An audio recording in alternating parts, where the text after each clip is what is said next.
হতে চলেছে এই বছরের সবথেকে বড় এবং প্রথমতম চন্দ্রগ্রহণ। গ্রহণ হলো একটি মহাজাগতিক বিরল ঘটনা। এই গ্রহণের ফলে সকল মানুষের জীবনে কিছু কুপ্রভাব এবং সুপ্রভাব দেখা যায়। আর গ্রহণ চলাকালীন সময়ে যে কোনো নিয়মে ভুল ত্রুটি হলেই জীবনে কিন্তু ঘনিয়ে আসে ভয়ঙ্কর বিপদ। তাই এই সময় গর্ভবতী মায়েদের পাশাপাশি বিভিন্ন রাশির জাতক জাতিকাদেরকে অত্যন্ত সচেতন থাকতে হয়। আজকের ভিডিওটিতে আমরা দেখে নেব বছরের প্রথমতম চন্দ্রগ্রহণের সঠিক সময়সূচি, ভারত ও বাংলাদেশের সময় অনুযায়ী গ্রহণ কোন কোন জায়গা থেকে দেখা যাবে এবং গ্রহণ কখন শুরু হবে ও ঠিক কোন সময়ে শেষ হবে।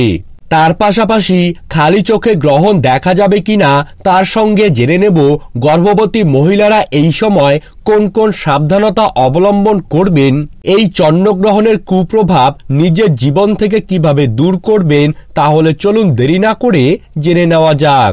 25শে মার্চ 2024 অর্থাৎ সোমবার দিন এবছরের সর্বপ্রথম এবং সবথেকে বড় চন্দ্রগ্রহণ অনুষ্ঠিত হতে চলেছে।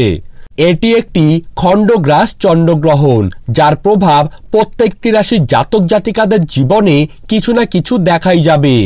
এরপরে আমরা জেনে নেব ভারতীয় সময় অনুযায়ী গ্রহণটি কখন শুরু হচ্ছে। ভারতীয় সময় অনুযায়ী চন্দ্রগ্রহণ শুরু হবে 25শে মার্চ সকাল 10:20 থেকে।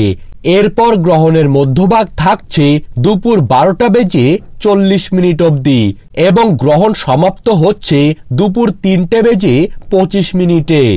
এরপর আমরা জেনে নেব বাংলাদেশের সময়সূচি অনুযায়ী চন্দ্রগ্রহণ কতক্ষণ থাকছে। তো বাংলাদেশের সময়ে 25শে মার্চ সকাল 10:50 থেকে গ্রহণ শুরু হয়ে যাবে এবং গ্রহণের মধ্যভাগ থাকছে দুপুর 1:12 এবং গ্রহণটি শেষ হবে বিকেল 3:55। এখন আমরা জেনে নিচ্ছি এই খণ্ডগ্রাস চন্দ্রগ্রহণ কতটা বিপজ্জনক হতে পারে।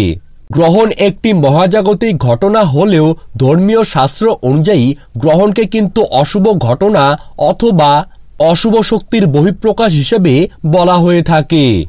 আমেরিকা, ইউরোপ, অস্ট্রেলিয়া, ইউরোপের প্রত্যেকটি দেশের সময় অনুযায়ী এই গ্রহণটি কিন্তু রাত্রেবেলায় অনুষ্ঠিত হবে, যার ফলে সেই সমস্ত জায়গা থেকে দেখা যাবে চন্দ্রগ্রহণটি।